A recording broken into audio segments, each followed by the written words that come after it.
Hello everyone. So in the last class, we did the derivation of Bragg's law, 2d sine theta equal to n lambda, and then we saw some of the characteristic features of Bragg's law.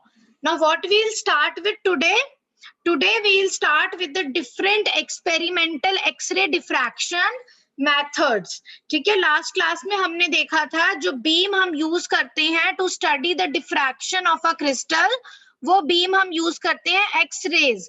जब X-rays crystal पे fall होती हैं then they get diffracted in different directions, और different directions पे जो diffracted beams हैं उनको जब हम किसी फोटोग्राफिक फिल्म पर रिकॉर्ड करते हैं then we observe a diffraction pattern. With the help of that diffraction pattern, we can study the interior structure of the crystals. We can study their dimensions, their orientations and all. ठीक है, and the formula 2d sin theta is equal to n lambda is known as the Bragg's law. और जो beams diffract होंगी from the crystal वो वही beams diffract होंगी which will satisfy this condition of 2d sin theta is equal to n lambda, where d is the interplanar spacing, theta is the angle of diffraction or the glancing angle, lambda is the wavelength of incident X-ray beam. Okay, now today we will study the different experimental diffraction methods. There are three methods: लवे method, rotating crystal method and powder method. हम ये तीनों करेंगे आज. Out of these three methods, the powder method is the most important one from your examinations point of view. इन तीनों में से जो सबसे ज्यादा frequently question आता है वो powder method का आता है. Now what is this? The Bragg's law equation, which is 2d sin theta is equal to n lambda for X-ray diffraction, requires that theta and lambda be matched. That is, monochromatic X-rays of wavelength lambda striking a three-dimensional crystal at any arbitrary angle of incidence will not be reflected in general. ये मैंने last class में भी बताया था कि कोई भी angle theta पर डिफ्रैक्शन नहीं होगा, वही बीम ब्रैग रिफ्लेक्ट होगी जो 2d sin theta is equal to n lambda condition को सेटिस्फाई करेगी. So for satisfying the Bragg's law equation, it is necessary to scan in either wavelength or angle. Experimentally, it is done by producing continuous range of values of either lambda or theta, usually theta. Now इसका क्या मतलब है? वही beam जो है Bragg reflect होगी जो satisfy करेगी 2d sin theta is equal to n lambda.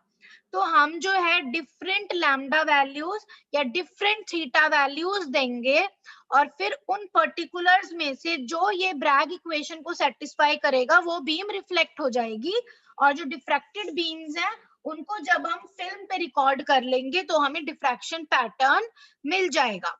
उस डिफ्रैक्शन पैटर्न की स्टडी से हम क्रिस्टल स्ट्रक्चर एनालिसिस कर सकते हैं, पर उसके लिए सबसे पहले बीम्स को डिफ्रैक्ट करना जरूरी है. उस डिफ्रैक्शन के लिए हम या तो कंटिन्यूअस वैल्यूज ऑफ लैम्डा दे सकते हैं या थीटा दे सकते हैं. लवे मेथड में हम कंटिन्यूअस रेंज ऑफ वेवलेंथ देते हैं.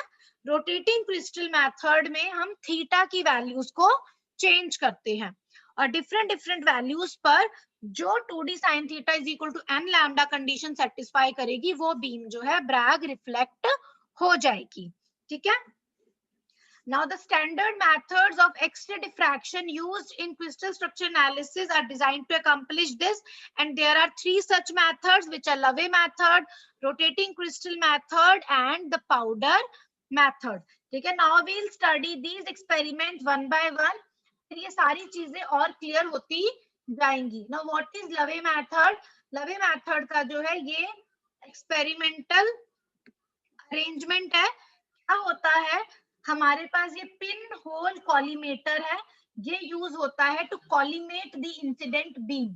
ठीक है. इंसिडेंट बीम हमारी एक्सरे बीम है, एक्सरे बीम यहाँ पर है, और ये हमारा क्या है, ये हमारा स्पेसिमेन है which is a single crystal. दो फिल्म्स है हमारे पास, फिल्म ए और फिल्म बी, जिसके ऊपर हम डिफ्रैक्शन पैटर्न को रिकॉर्ड करेंगे ना। क्या होता है जब ये एक्सरे बीम्स जो हम यहाँ पे ले रहे हैं वो कंटिन्यूअस रेंज ऑफ वेवलेंथ है। क्या रेंज है इसकी? रेंज हम ले रहे हैं 0.2 से 2 एंगस्ट्रॉम। ठीक है, इस पूरी रेंज में we have different X-ray beams of different wavelengths. ठीक है, जो वेवलेंथ्स है एक्सरे बीम्स की वो हम कंटिन्यूअस एक्सरे बीम ले रहे हैं, whose wavelength जो है it is varying from 0.2 to 2 angstrom. So a source is used which produces a beam of X-rays over a wide range of wavelengths from 0.2 to 2 angstrom, and then we have a pinhole arrangement which produces a well collimated narrow beam of X-rays. अभी हमारे पास properly collimated beam जो है आ गई X-rays की. Now these X-rays will now fall on the specimen which is a single crystal. Now ये जो crystal लिया है single crystal, इसकी dimensions जो है it should not be greater than 1 millimeter. जो हमारा सिंगल क्रिस्टल है इसकी जो डायमेंशंस है वो 1 मिलीमीटर से ज्यादा नहीं होनी चाहिए. ठीक है, और इसको हमने यहाँ पे स्टेशनरी रखा है इन अ होल्डर. एक होल्डर के अंदर इसे रखा गया है. जो स्पेसिमेन है वो स्टेशनरी है, इट विल नॉट मूव. और जो स्पेसिमेन है उसके डायमेंशंस जो है वो क्या है? It should not be greater than 1 mm. इसको जो डायमेंशन है 1 मिलीमीटर से कम है. फिर हमने एक वेल कॉलिमेटेड एक्सरे बीम ली है which is having wide range of wavelengths from 0.2 to 2 angstrom. ठीक है, now what we have taken other things also, we have a flat photographic plate which is placed at a short distance from the crystal for receiving the diffracted beams. ठीक है, ये हमारी film ए है जिसको हमने crystal से थोड़े से डिस्टेंस पे रखा है. और ये हमने क्यों फिल्म को प्लेस किया है? इस फिल्म को हमने प्लेस किया है to receive the diffracted beams. Similarly we have another film B and this film is placed to receive the back reflected या बैक डिफ्रैक्टेड बीम्स. जो डिफ्रैक्शन पैटर्न फिर इससे ऑब्जर्व हुआ वो डिफ्रैक्शन पैटर्न था सीरीज ऑफ स्पॉट्स. बहुत सारे spots जो हैं वो मिले फिल्म के ऊपर. और जो वो स्पॉट्स थे वो स्पॉट्स ऐसे ही रैंडमली अरेंज नहीं थे, प्रॉपर्ली सिमेट्रिकल स्पॉट्स जो है वो मिले थे. तो विच शोज कि जो हमारा क्रिस्टल है that is having some symmetry. ठीक है, तो अगर जो डिफ्रैक्शन पैटर्न ऑब्जर्व हुआ, जो उसको लवे पैटर्न भी कह सकते हैं क्योंकि लवे मेथड है, जो लवे पैटर्न ऑब्जर्व हुआ उसकी जो सिमेट्री होगी वही क्रिस्टल की सिमेट्री होगी. अगर पैटर्न जो है वो 4-फोल्ड सिमेट्री शो कर रहा है तो जो तुम्हारा क्रिस्टल है उसकी भी 4-फोल्ड एक्सिस ऑफ सिमेट्री होगी. ठीक है, तो मैं दोबारा बताती हूँ. We have a X-ray beam which produces a wide range of wavelength from 0.2 to 2 angstrom. It is then passed through the pinhole collimator which collimates it. Now these collimated X-ray beams will fall on the specimen which is a single crystal of dimensions not greater than 1 mm and it is held stationary.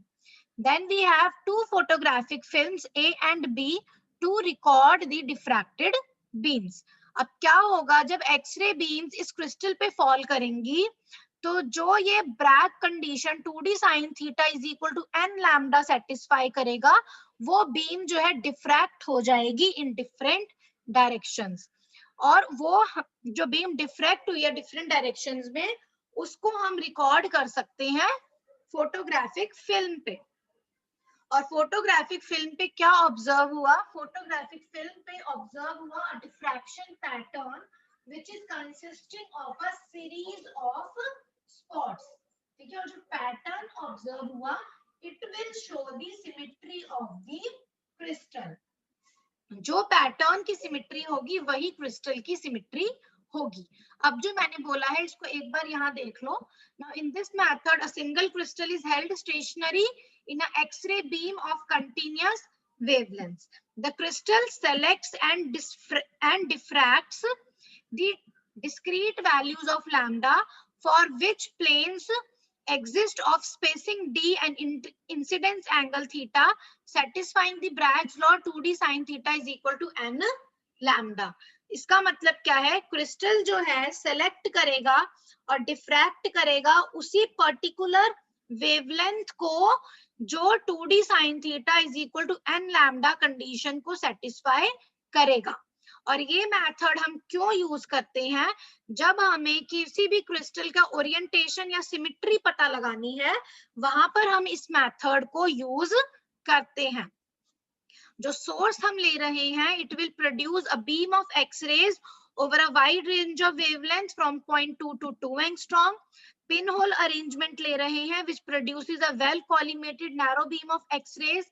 फिर हम single crystal ले रहे हैं as a specimen जिसकी dimensions 1 millimetre से ज्यादा नहीं होनी चाहिए और it is placed stationary. Next we have photographic plate which is placed at a short distance from the crystal. And why we have placed this photographic plate? To receive the diffracted beams. We have another film B at the back of the crystal to receive the back reflected beams. और जो diffraction pattern observe हुआ film पे, it consists of a series of spots. So the pattern will show the symmetry of the crystal. If a crystal is having a fourfold axis of symmetry, then Love pattern will also show the fourfold symmetry. ठीक है, यही चीज जो मैंने बताई थी वही यहाँ पर लिखी है। ठीक है, सबसे बड़ा एडवांटेज क्या है लवे मेथड का, इस मेथड को हम यूज कर सकते हैं if we want to find the crystal orientation and symmetry, वहां पर हम इसको यूज कर सकते हैं। पर इस मेथड के डिसएडवांटेजेस भी हैं। डिसएडवांटेज क्या है, डिसएडवांटेज है इसका because of the wide range of wavelength of X-ray beams. क्या हुआ, कैसे ये डिसएडवांटेज बना, because of the wide range of wavelength it is possible for several wavelengths to reflect in different orders from a single plane so that different orders of reflection may superimpose at a single spot. This makes the determination of reflected intensity difficult and thus determination of the basis. देखो ये चीज जब हम characteristic features of Bragg's law कर रहे थे उसमें मैंने एक चीज बताई थी, जो कॉम्पोजिशन होता है बेसिस का, मतलब बेसिस जो है, जो एटम मॉलिक्यूल आयंस जो भी हैं, जो बेसिस हैं वो कौन से बेसिस हैं, उनका क्या कॉम्पोजिशन है उनका, वो हम डिटरमाइन कर सकते हैं from the relative intensity of the various orders of diffraction from a given set of parallel planes. जो डिफ्रैक्टेड बीम है उसकी इंटेंसिटी से हम पता लगा सकते हैं एक्सपेरिमेंटली जो हमारे बेसिस है उनका कॉम्पोजिशन क्या है। ये एक फीचर कहता है ब्रैग्स लॉ का, मतलब बेसिस का determination is directly related to the intensity of the diffracted beam और द ब्रैग रिफ्लेक्टेड बीम। पर लवे मेथड जो है, इस मेथड की हेल्प से हम क्रिस्टल का ओरिएंटेशन और सिमेट्री तो पता लगा सकते हैं बट बेसिस का कॉम्पोजिशन नहीं पता लगा सकते, ये इसका मेजर डिसएडवांटेज है। अब ये बात आती है कि हम क्यों इसका बेसिस कॉम्पोजिशन नहीं पता लगा सकते इस मेथड की हेल्प से। वो हम इसलिए नहीं लगा सकते क्योंकि जो हमारे पास स्पॉट्स आए थे डिफरेंट डिफ्रैक्शन पैटर्न में, वो स्पॉट्स जो है वो सिंगल स्पॉट, सपोज ये मेरे पास फोटोग्राफिक फिल्म है और इसमें मेरे पास ऐसे पर्टिकुलर ऑर्डर ऑफ सिमेट्री के साथ ये स्पॉट्स मुझे मिले। अब ये जो एक स्पॉट है सिंगल स्पॉट, ये सिंगल स्पॉट भी हो सकता है और सुपरपोजिशन ऑफ मेनी स्पॉट्स भी हो सकता है। क्यों हो सकता है, हमारी कंडीशन क्या है, 2d sin theta is equal to n lambda, और लैम्डा की वैल्यू जो है 0.2 से 2 एंगस्ट्रॉम के बीच में वेरी हो रही है। सपोज एक वेवलेंथ, ये मैं एग्जांपल दे रही हूँ ऐसे समझाने के लिए, सपोज एक एक्सरे बीम है जिसकी वेवलेंथ 0.2 एंगस्ट्रॉम है, वो ब्रैग रिफ्लेक्ट हो गई, ठीक है, और वो ब्रैग रिफ्लेक्ट कब हुई, जब n की वैल्यू जो है 10 है। तो n लैम्डा क्या हो गया हमारे पास 2 एंगस्ट्रॉम, 0.2 इंटू 2, सॉरी 10 इंटू 0.2, तो हमारे पास 2d sin theta is equal to n lambda में n लैम्डा हो गया 2 एंगस्ट्रॉम। और सपोज मेरे पास एक और एक्सरे बीम है जिसकी वेवलेंथ 2 एंगस्ट्रॉम है और वो भी ब्रैग रिफ्लेक्ट हो गई, ठीक है। और सपोज ये ब्रैग रिफ्लेक्ट हुई for the first order when n is equal to 1, तो मेरा n लैम्डा क्या हो गया 2 एंगस्ट्रॉम। मतलब दोनों ही केसेस में 2d sin theta is equal to n lambda same आ रहा है, मतलब वो एक पर्टिकुलर स्पॉट ऑक्यूपाई करेंगे। तो अब क्या हुआ, इसकी भी कुछ इंटेंसिटी होगी इस बीम की, इस बीम की भी कुछ इंटेंसिटी होगी। तो जो हमें स्पॉट मिला, उस स्पॉट जो है उसमें दो बीम्स की इंटेंसिटी सुपर इम्पोज हो गई, तो हमें एक्चुअल इंटेंसिटी क्या है वो नहीं मिली। जब तक हमें एक्चुअल इंटेंसिटी नहीं मिलेगी तब तक हम क्रिस्टल के बेसिस को डिटरमाइन नहीं कर सकते। So this is the major disadvantage of Lave method, that it cannot be used in the determination of the basis. And why so? Because of the wide range of wavelength, it is possible for several wavelengths to reflect in different orders from a single plane, so that different orders of reflection may superimpose at a single spot. This makes the determination of reflected intensity difficult and thus the determination of the basis. ठीक है, so this is the Lave method.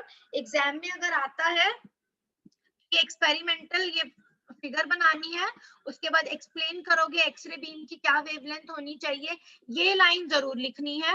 Crystal जो है select करेगा और diffract करेगा उन particular wavelengths को ही जो सेटिस्फाई करेगा ब्रैग इक्वेशन। इसका क्या एडवांटेज है, why this method is used to determine the crystal orientation and the symmetry. Then you have to explain the experimental setup and then you can write this disadvantage also. Okay.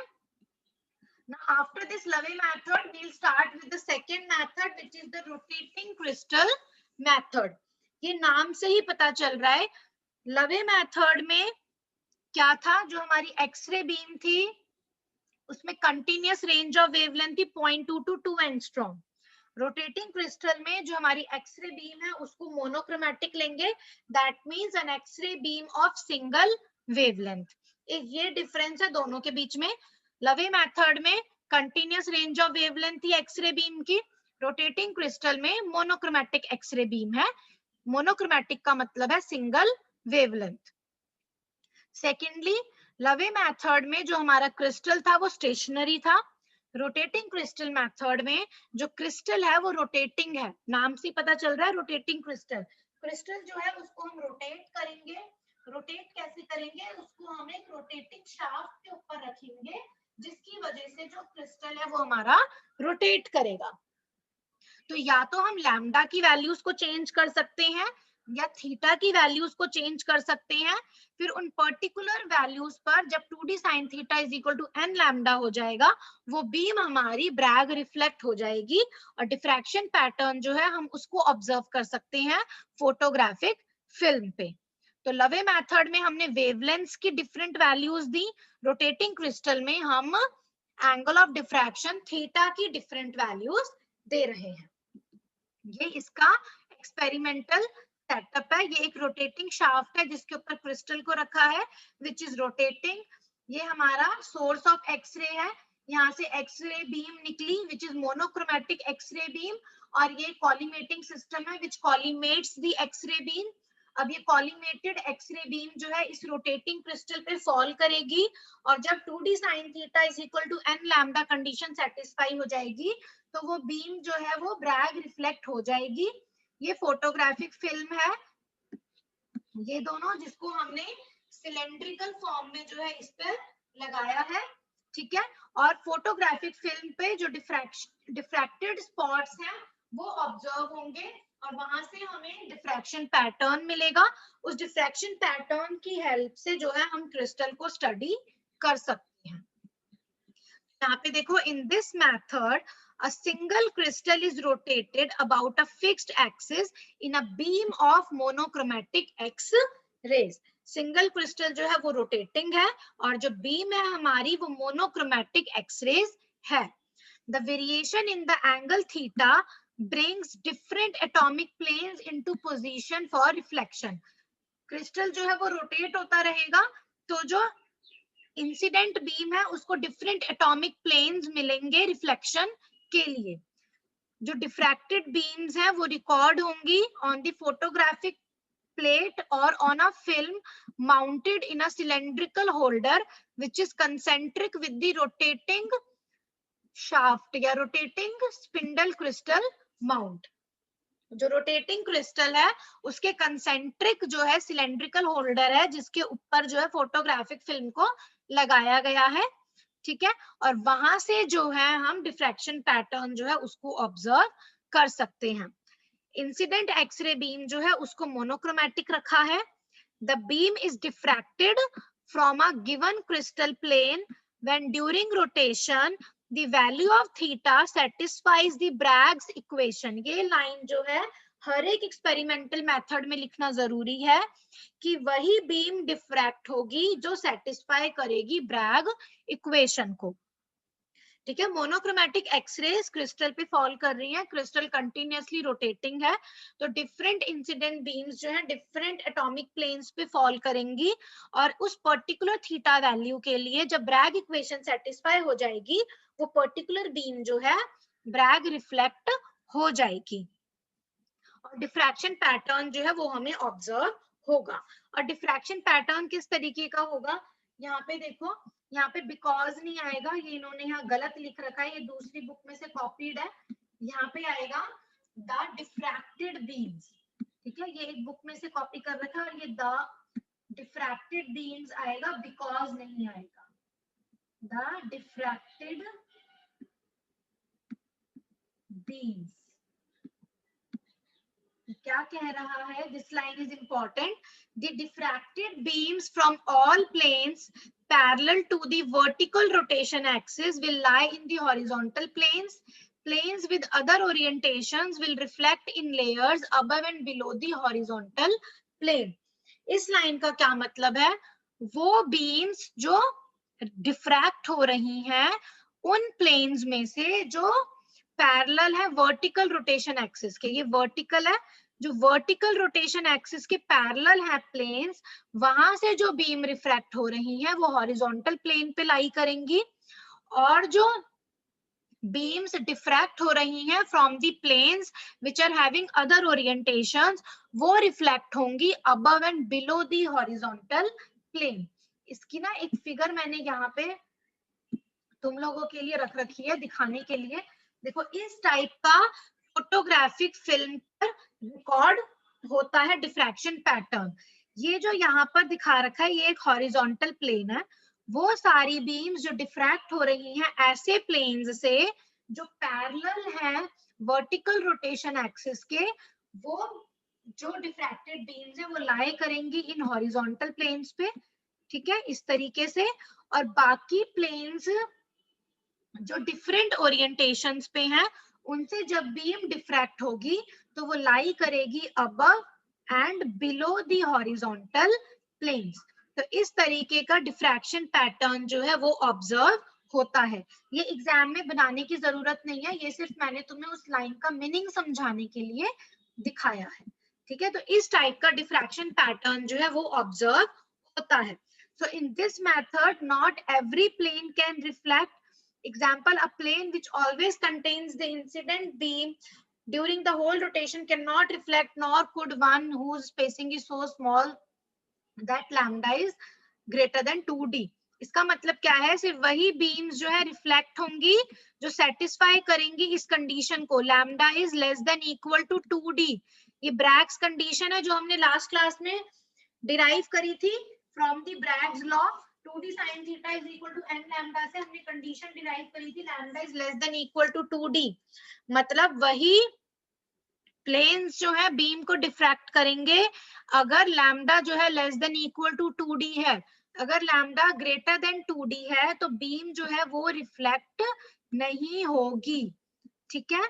Now the reflected spots जो है they will form parallel lines. ये मैंने यहाँ पे दिखाया है, ठीक है, they are forming parallel lines. Since the wavelength is known, the spacing d may be calculated from Bragg's equation. Now what is the application of this rotating crystal method? इस rotating crystal method से हम क्या निकाल सकते हैं? Equation क्या है? 2d sin theta is equal to n lambda. Beam जो इंसिडेंट हो रही है उसका लैम्डा हमें पता है कि हम कौन सी मोनोक्रोमेटिक एक्सरे बीम ले रहे हैं, तो लैम्डा हमारा नोन है. और हम अगर थीटा हमें पता चल गया कि किस एंगल से बीम डिफ्रैक्ट हुई है, वो अगर हम निकाल लेते हैं फ्रॉम द डिफ्रैक्शन पैटर्न, तो हम ब्रैग्स इक्वेशन की हेल्प से d की वैल्यू निकाल सकते हैं using 2d sin theta is equal to n lambda. Lambda हमारा नोन है, डिफ्रैक्शन पैटर्न से हम थीटा निकाल लेंगे, तो हम ब्रैग्स इक्वेशन की हेल्प से d की वैल्यू निकाल सकते हैं. और इंटरप्लेनर स्पेसिंग का फॉर्मूला क्या होता है? a upon under root of h square plus k square plus l square. ये फॉर्मूला होता है इंटरप्लेनर स्पेसिंग का फॉर अ क्यूबिक क्रिस्टल. तो अगर हमें d पता चल गया तो वहां से we can find the value of a. a हमारा क्या है? लैटिस कांस्टेंट और the length of the edge of the cube. तो अगर हमें d मिल गया, so we can say that this method can be used directly to determine the unit cell dimensions of a single crystal. ठीक है, इस line को यहाँ पे लिख लो. ठीक है, इसके बाद इसका लिखोगे ना, why we use this method. Since the wavelength is known, the spacing d may be calculated from Bragg's equation.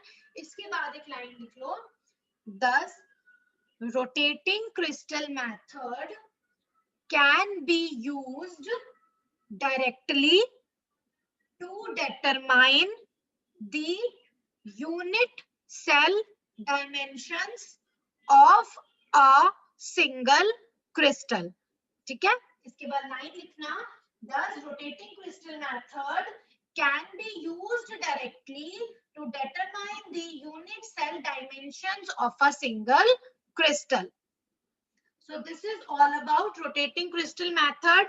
Next we have powder method, which is very important from your examinations point of view.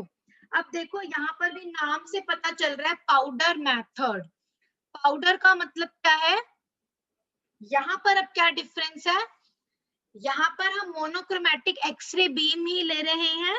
Difference क्या है? यहाँ पर हम crystal नहीं ले रहे, यहाँ पर हम पॉली क्रिस्टल ले रहे हैं. ठीक है, पाउडर से पता चल रहा है which is made up of many crystals. ठीक है, तो पाउडर मेथड में instead of considering a single crystal, we are considering a polycrystalline material, जिसको एक थिन वॉल्ड कैपिलरी ट्यूब के अंदर रखा है. जब मोनोक्रोमेटिक एक्सरे बीम इस पॉलीक्रिस्टलाइन मटेरियल पे फॉल करेगी, तो पॉलीक्रिस्टलाइन मटेरियल क्या होता है? Which is made up of many crystals.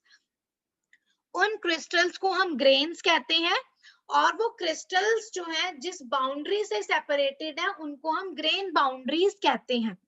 सो जो डिफरेंट क्रिस्टल्स है पॉलीक्रिस्टलाइन मटेरियल में, वो डिफरेंट ओरिएंटेशंस पे प्रेजेंट है. तो जब एक्सरे बीम उस क्रिस्टल्स पे फॉल करेगी, तो जब Bragg condition 2d sin theta is equal to n lambda satisfy होगा, वो पर्टिकुलर बीम उस पर्टिकुलर एटॉमिक प्लेन से ब्रैग डिफ्रैक्ट हो जाएगी. और जो डिफ्रैक्शन पैटर्न है उसको हम स्टडी करेंगे, and from that diffraction pattern we can get the desired information about the crystal. ठीक है. Now the methods described above employ a single crystal. The powder method, this was basically devised by Debye and Scherer in 1916, and this is used for the determination of the structure of the small grained crystallites or finely powdered polycrystalline materials. Powder method जो है हम वहां use करते हैं जहां पर हमें polycrystalline material का स्ट्रक्चर स्टडी करना है. जब हमें सिंगल क्रिस्टल को स्टडी करना है देन वी यूज लवे method and rotating crystal method, depending हमें क्रिस्टल का क्या निकालना है, सिमेट्री निकालनी है या फिर उसकी हमें यूनिट सेल डायमेंशंस निकालनी है, क्या निकालनी है, उसके बेसिस पे हम लवे मेथड या रोटेटिंग क्रिस्टल मेथड यूज कर सकते हैं। बट अगर हमें किसी पॉलीक्रिस्टलाइन मटेरियल को स्टडी करना है, so in that case we have to use the powder method.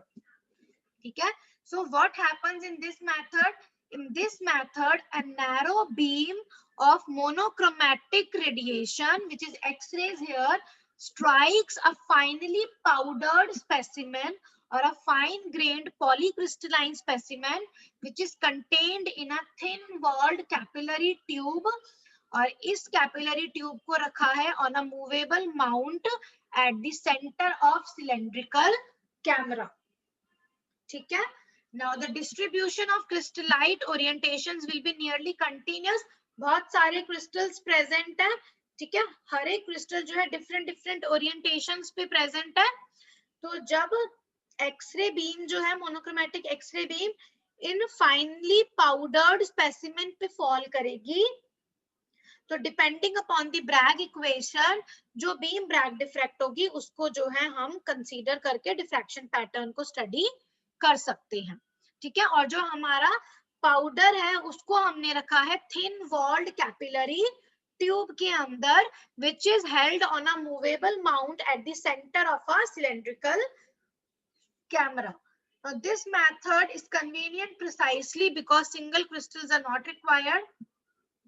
Diffracted rays goes, अब क्या है इसमें, the diffracted rays they will go out from individual crystallites that happens to be oriented with planes making an incident angle theta with the beam satisfying the Bragg's law। ठीक है, ये हर एक में लिखना जरूरी है। डिफ्रैक्टेड रेज जो है वो तभी पॉसिबल है अगर वो रे किसी ऐसे प्लेन पे ऐसे प्लेन पे फॉल कर रही हैं जो सेटिस्फाई कर रहा है 2d sin theta is equal to n lambda condition को।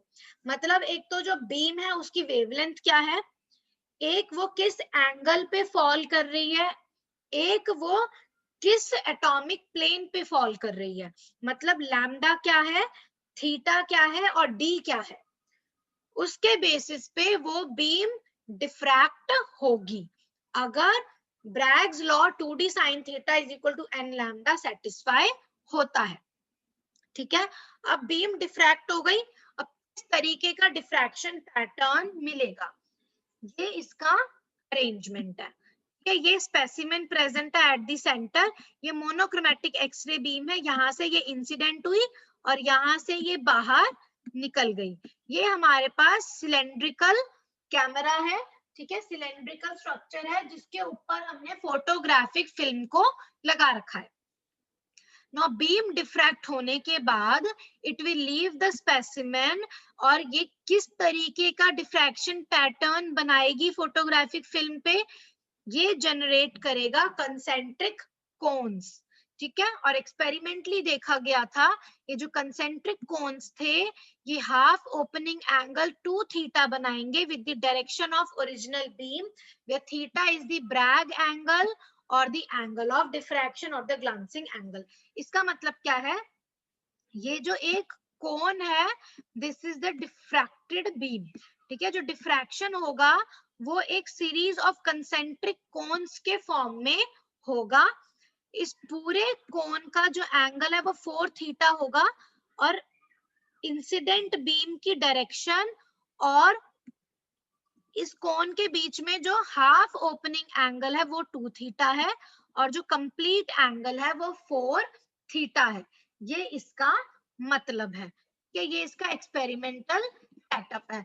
इसको यहाँ पर भी देख सकते हो, मैंने इसका भी यहाँ पे फिगर जो है बना, यहाँ पे मैंने मेंशन करा है समझाने के लिए। देखो सेंटर पे हमारा स्पेसिमेन है which is polycrystalline material and it is placed in a thin walled capillary tube. Then we have a monochromatic X-ray beam which is falling onto this polycrystalline material. So when the Bragg's law is satisfied, that particular beam diffracts. और वो diffract कैसे होगी, इन the form of concentric rings. ठीक है, ये जो concentric rings produce हुई, इसका जो ये ओपनिंग एंगल है ये 4 थीटा है, और जो हाफ ओपनिंग एंगल है वो 2 थीटा है। So 2 theta is the half opening angle which is with the direction of the X ray beam. ठीक है, तो जनरेटर्स जो है, ये जो कंसेंट्रिक रिंग्स है, they will make an angle 2 theta with the direction of the original beam, where theta is the Bragg angle. ठीक है, तो कोन जो हमारे बने, अब ये जो कोन्स बने हैं कंसेंट्रिक कोन्स, ऐसे बहुत सारी बीम्स बनेंगी, तो डिफरेंट डिफरेंट कंसेंट्रिक कोन्स जो है वो आएंगे। ठीक है, ये एक कोन आ गया, ऐसे बहुत सारे कोन्स हमारे पास आएंगे। और जो हमारे पास ये फोटोग्राफिक सॉरी और ये जो फोटोग्राफिक फिल्म है, इस पर क्या मिलेगा, इस पे मिलेंगे हमें आर्क। ठीक है, तो व्हाट वी ऑब्जर्व, यहाँ पे देखो, जो कोन्स जो है they will be in the form of concentric rings. ठीक है, which will be in the form of arcs on the photographic film। ये यहाँ पर नहीं दिखाया है, ये समझाने के लिए मैं यहाँ पर दिखा देती हूँ। देखो, ये है हमारा पाउडर मेथड का फोटोग्राफिक फिल्म, किस तरीके से ऑब्जर्व होता है। इसको देखो कैसे तुम लोग ऑब्जर्व कर सकते हो। मैं इसको ऐसे समझाती हूँ। सपोज ये मेरे पास एक फोटोग्राफिक फिल्म है, ठीक है, यहाँ पर मेरे पास क्रिस्टल है, तो ये क्या हुआ, डिफ्रैक्ट हुआ in the form of a cone. ये कोन बना, ठीक है, और कोन कैसे बनेगा, इस तरीके से। ठीक है, तो फोटोग्राफिक फिल्म पे हमें क्या मिला, आर्क, ये 2 आर्क मिली ना। ऐसे ही एक और कोन बनेगा। ठीक है, यहाँ पर आया, ये कोन बन गया। ठीक है, फोटोग्राफिक फिल्म पे हमें क्या नजर आया, ये आर्क। ठीक है, तो we get a series of arcs on the film. ये हमारी वो आर्क्स हैं। ठीक है, ये एक कोन की वजह से आर्क बनी है, ये दूसरे कोन की वजह से आर्क बनी है, एंड सो ऑन। ठीक है, इस तरीके का सिंप्लीफाइड पैटर्न है। बीच में हमारे पास क्रिस्टल है, ये एक्सरे बीम है, और ये हमारी फोटोग्राफिक फिल्म है। तो यहाँ पे जब एक्सरे बीम इस पॉलीक्रिस्टलाइन मटेरियल पे फॉल होगी, तो ये डिफ्रैक्ट होगी इन द फॉर्म ऑफ कोन। ठीक है, तो ये जो हमारा एंगल है, सॉरी, ये जो हमारी लेंथ है, ये एस होगी। एस लेंथ क्या है, ये इस तरीके से कट करेगा ना, यहाँ पे ऐसे पूरा कोन बनेगा। तो एस क्या है, इन दोनों आर्क के बीच का जो डिस्टेंस है, वही यहाँ पे लिखा है, दोनों आर्क के बीच का जो डिस्टेंस है वो एस है। ठीक है, आर जो है डिस्टेंस है स्पेसिमेन से फिल्म तक का। ठीक है, 2 थीटा जो है हाफ ओपनिंग एंगल है, तो टोटल एंगल क्या हो गया, 4 थीटा। तो सबको पता है angle is equal to arc upon radius, so 4 theta is equal to arc s upon radius r। ठीक है, तो यहां से जब हम इस फिल्म की हेल्प से हम s को पता लगा लेंगे। ठीक है, इस फिल्म को स्टडी करके डिफ्रैक्शन पैटर्न हमें ऐसा मिलेगा ना, यहाँ से हम इस s की वैल्यू को फाइंड कर लेंगे, हमें s मिल गया। r हमें पता है, हमने फोटोग्राफिक फिल्म को पॉलीक्रिस्टलाइन मटेरियल से कितने डिस्टेंस पे रखा है, r हमें मिल गया, तो वी कैन फाइंड थीटा। तो यहाँ से हमें ब्रैग एंगल मिल जाएगा थीटा।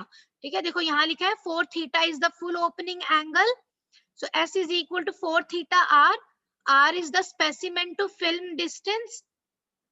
तो after knowing s and r we can get the value of theta. यहाँ से हमें थीटा की वैल्यू मिल गई, so 2d sin theta is equal to n lambda में से हमें d की वैल्यू मिल जाएगी। तो d की वैल्यू अगर हमें मिल गई, तो we can get the values of the unit cell dimension. d से हमें a की वैल्यू जो है वो भी मिल जाएगी। नेक्स्ट पेज मैंने क्लिक किया है, नहीं किया। ठीक है, ठीक है, तो ये है हमारा पाउडर मेथड। इसको अब यहाँ ये मैंने समझाने के लिए दिखाया था, इस आरचांद की बुक में देख लो ना। इसमें क्या कहा, इनवॉल्व कैपिलरी ट्यूब में पॉलीक्रिस्टलाइन मटेरियल को हमने सेंटर पे रख दिया, मोनोक्रोमेटिक एक्सरे बीम जो है इस पे फॉल करेगी। If Bragg condition is satisfied, तो हमें डिफ्रैक्शन पैटर्न मिलेगा, और जो डिफ्रैक्टेड बीम्स है वो होंगी in the series of concentric rings on the photographic film. ठीक है, जो हमारे पास डिफ्रैक्शन आएगा उसमें जो डिफ्रैक्टेड बीम्स हैं they will be the series of cones. ठीक है, तो फोटोग्राफिक फिल्म पे we get a series of arcs, हमें ये सिर्फ आर्क्स जो है ये मिलेंगी। ठीक है, ये अब तक हमने बताया।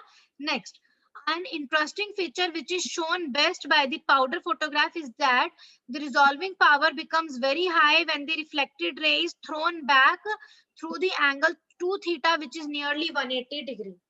इस लाइन का मतलब क्या है, देखो जब हमारा ब्रैग एंगल थीटा 45 है अगर, ठीक है, थीटा जब हमारा 45 है मतलब जब एक्सरे बीम किसी भी एटॉमिक प्लेन पर फॉल कर रही है एट एन एंगल 45 डिग्री और वो ब्रैग कंडीशन को सेटिस्फाई कर रही है, तो वो बीम ब्रैग रिफ्रैक्ट होगी, ब्रैग रिफ्लेक्ट होगी। उस केस में जो हमारा कोन बनेगा उसका 2 थीटा क्या होगा, उस केस में 2 थीटा होगा 90 डिग्री, मतलब हमें वो यहाँ पे मिलेगा। इसमें अगर देखोगे, देखो यहाँ देख लो, यहाँ ज्यादा अच्छे से समझ में आएगा। अगर 2 थीटा 90 डिग्री हुआ मतलब जो हमें मिलेगा वो एक यहाँ पे मिलेगा cone, so it will be a kind of flat circular disc. अब अगर थीटा हमारा 90 है तो 2 थीटा क्या हो जाएगा 180 degree, that means back reflection. ये बैक रिफ्लेक्शन है जो पीछे की तरफ जा रहा है। ये बैक रिफ्लेक्शन कब होगा, when theta is greater than, हमारा जब थीटा जो है वो किससे ज्यादा हो जाएगा, थीटा जब 45 है तो 2 थीटा 90 हो गया यहाँ पर। जब थीटा 45 से ज्यादा है उस केस में 2 थीटा की वैल्यू 90 से ज्यादा हो जाएगी और हमारा बैक रिफ्लेक्शन जो है वो शुरू हो जाएगा। और जब थीटा 90 है 2 थीटा 180 हो जाएगा। 180 का मतलब क्या है, वो डायरेक्टली जो है एक्सरे बीम के जो एकदम अपोजिट डायरेक्शन में बैक रिफ्लेक्ट होगा। देखो यहाँ पे लिखा हुआ है, ये जो कोन्स हैं, the half opening angle of the cone is 2 theta where theta is the Bragg angle. So now these cones open out gradually with increase of Bragg angle theta. ठीक है, जैसे जैसे थीटा की वैल्यू बढ़ती जाएगी cons जो है ये ओपन अप होते जाएंगे इस तरीके से। ठीक है, और जब 2 थीटा 90 हो जाएगा दैट मीन जब थीटा 45 है it will become a flat circular disc ऐसे 90 पे। Now with increase of theta back reflection occurs and the reflected cones are directed towards the incident beam। वो incident beam की तरफ चला जाएगा, ऐसे back reflection होने लग जाएगी। ठीक है, ये इसका मतलब है इस लाइन का। Now if the spacing d is varied in Bragg's equation, now this is the Bragg's equation 2d sin theta is equal to n lambda। इसका यहाँ पे फॉर्मूला दिखा रखा है, इसको तुम कर सकते हो करना चाहो तो। एक ना इस चीज को जरूर दिखाना एग्जाम में, इसके बाद ये जरूर बनाना कि ये दो डायग्राम्स जरूर बनाना। 1 सेकेंड, एग्जाम में जब ये आएगा एक ये डायग्राम भी बनाना और एक ये डायग्राम भी बनाना। ठीक है, यहाँ वीडियो में से ये डायग्राम देख के आर चांद की बुक में बना लो। ठीक है, ये फॉर्मूला जरूर लिखना, 4 theta is S upon R. ठीक है, 4 theta is S upon R. और उसके बाद ये चीज जरूर लिखना, where R is the specimen to film distance, a list of theta values can thus be prepared directly from the measured values of S. ठीक है, फोटोग्राफिक फिल्म से एस की वैल्यू हमें पता चल जाएगी, आर हमें पता है, so we can get a list of values of theta. तो यहाँ से हमें थीटा जो है वो मिल जाएगा। और इसके बाद you can write after knowing theta, इसको एक बार लिख लो, मैं बोल रही हूँ इसको लिखो। जब ये लिखोगे बुक में 4 theta is S upon R, यहाँ पे लिखना where R is the specimen to film distance, so theta can be determined using this equation. So theta can be determined using this equation, which implies interplanar spacing small d can be calculated using the Bragg's law 2d sin theta is equal to n lambda। ठीक है, पहले equation लिखोगे 4 theta is equal to s upon r, where r is the specimen to film distance. Now theta can be calculated using this equation or theta can be determined using this equation, which implies interplanar spacing small d can be calculated using the Bragg's law 2d sin theta equal to n lambda. ठीक है, ये इसका advantage है. ठीक है, उसके बाद you can show these things also. देखो 2d sin theta is equal to n lambda है, इस तरीके से आने दो. जब मैं इसको डिफरेंशिएट करूंगी तो मेरे पास क्या आ जाएगा, 2 delta D. Right hand side को जब मैं डिफरेंशिएट कर रही हूँ, पहले डी को डिफरेंशिएट किया तो ये हो गया 2 delta T D sine theta plus, ये पूरा थीटा है, प्लस 2d साइन थीटा का डिफरेंशिएशन क्या होता है, cos theta, 2d cos theta delta theta, and this is equal to, इसको इरेज कर देते हैं सर्कल को, and this will be equal to 0. Why? क्योंकि बीम हमारी मोनोक्रोमेटिक है, लैम्डा कांस्टेंट है, तो n लैम्डा का डिफरेंशिएशन होगा 0. So from this equation what you get, this equation gives delta theta upon delta d is equal to, इसको solve कर लेना, ये जो मैंने डिफरेंशिएट करके इक्वेशन लिखी है, this gives delta theta upon delta D is equal to minus tan theta upon small D. यही इक्वेशन जो है यहाँ पर आ गई. ठीक है, so thus the variation in theta for a given variation delta d, तो ये जो है यहाँ पे लिखा हुआ है. तो अगर तुम्हारी तो ये क्या बता रहा है कि जैसे जैसे थीटा की वैल्यू का वेरिएशन डी की वेरिएशन के साथ कैसा होगा, वो बढ़ता जाएगा व्हेन थीटा अप्रोचेस 90. ठीक है, so delta D upon delta theta upon delta D becomes very large. Now the reflected lines occur at 2 theta from the incident beam so that the maximum intensity is in the backward direction. Maximum intensity backward direction में क्यों होगी, because in the backward direction जो हमारा theta जो है वो 2 theta 180 हो जाएगा अगर थीटा 90 है बैकवर्ड में. ठीक है, तो जैसे जैसे बैक रिफ्लेक्शन होती जाएगी इंटेंसिटी बढ़ती जाएगी ना. इस अगर अब इसको सुनो, एग्जाम में जब ये आएगा तो कैसे लिखना है मैं एक बार में बता रही हूँ. पहले ये सारा एक्सप्लेन करोगे कि हम कैसा स्पेसिमेन ले रहे हैं, कैसी हमारी बीम है, फिर ये डायग्राम बनाओगे. Then you have to write, जो ब्रैग इक्वेशन सेटिस्फाई हो जाएगी तो फोटोग्राफिक फिल्म जो है उसमें जो डिफ्रैक्शन पैटर्न है वो कंसेंट्रिक कोन्स होंगे जिसका हाफ ओपनिंग एंगल 2 थीटा होगा, या theta is the Bragg angle.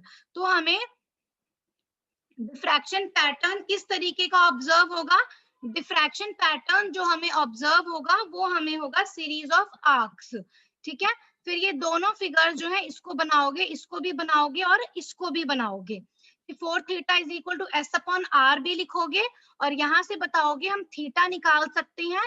जब हम थीटा निकाल सकते हैं तो Bragg's equation 2d sine theta is equal to n lambda से हम d की वैल्यू भी निकाल सकते हैं, और जब हमें d मिल गया वहां से हम a की वैल्यू भी निकाल सकते हैं. ठीक है, फिर उसके बाद इस ब्रैग इक्वेशन का डिफरेंशिएशन करके इस इक्वेशन को दिखा देना, delta theta upon delta D is equal to minus tan theta upon D. उसके बाद ये लाइन लिख सकते हो, thus the variation in theta for a given variation delta d, that means delta theta upon delta d is larger when theta approaches 90 degree, that is as angle of incidence approaches 90, 2 theta हमारा 180 हो जाएगा, so that the maximum intensity is in the backward direction. ठीक है, now the powder photograph method can be applied to any matter. इसका जो best advantage है वो क्या है कि यहाँ पे हमें सिंगल क्रिस्टल्स की जरूरत नहीं है, हम पॉलीक्रिस्टलाइन मटेरियल्स को भी यूज कर सकते हैं इस मेथड में. तो this method is useful in the investigation of metals and alloys where single crystals are impossible to obtain. तो ऐसे जो हमारे पास मेटल्स और एलॉयज जैसे होते हैं जहां पर सिंगल क्रिस्टल्स को ऑब्टेन करना इम्पॉसिबल है, उसकी स्टडी के लिए we can use this method. So we have studied the three methods in detail: Lave, rotating crystal and powder method. Now इनका usefulness क्या है? Lave method is suitable for the determination of crystal orientation and symmetry. ये मैंने बताया था. Rotating crystal method किस लिए use होता है? Structure determination when single crystal specimen is available. Rotating crystal method हम single crystal के लिए यूज करते हैं, ठीक है. और यहाँ से जो है we can get the unit cell dimensions of the crystal from finding D. After finding D from 2D sin theta is equal to n lambda, we can use the formula of D, which is equal to 1 upon under root of h square upon a square plus k square upon b square plus l square upon c square. तो वहां से हम a b c निकाल सकते हैं. So rotating crystal method की help से we can get the dimensions of the unit cell of the crystal of a single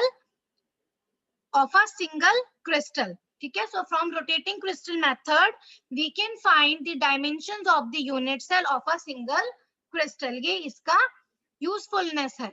और जो पाउडर मेथड है, it can be applied to any matter with crystalline arrangement as it does not require single crystal, so it can be used in the investigation of metals and alloys. Powder method जो है हम वो किसी भी metal alloy में use कर सकते हैं जिनका क्रिस्टलाइन अरेंजमेंट है.